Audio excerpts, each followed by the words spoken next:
22 February रोजी पूर्व उच्च प्राथमिक आणि माध्यमिक पूर्व उच्च प्राथमिक शिष्यवृत्ती परीक्षा।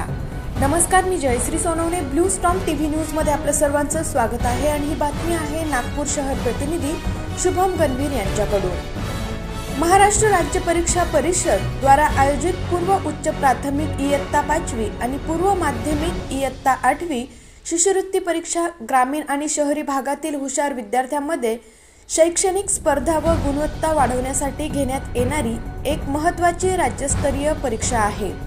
परीक्षा देणाऱ्या विद्यार्थ्यांसाठी महत्त्वाची सूचना, शाळा व पालकांसाठी सूचना, महत्त्वाचे तपशील, विशेष सूचना याकडे पालकांनी विशेष लक्ष द्यावे। या अनुषंगाने ब्लू स्टॉर्म टीव्ही न्यूज तर्फे परीक्षा देणाऱ्या सगळ्या विद्यार्थ्यांना हार्दिक शुभेच्छा। अशाच काही नवीन बातम्यांच्या अपडेटसाठी आपण पाहत रहा ब्लू स्टॉर्म टीव्ही न्यूज।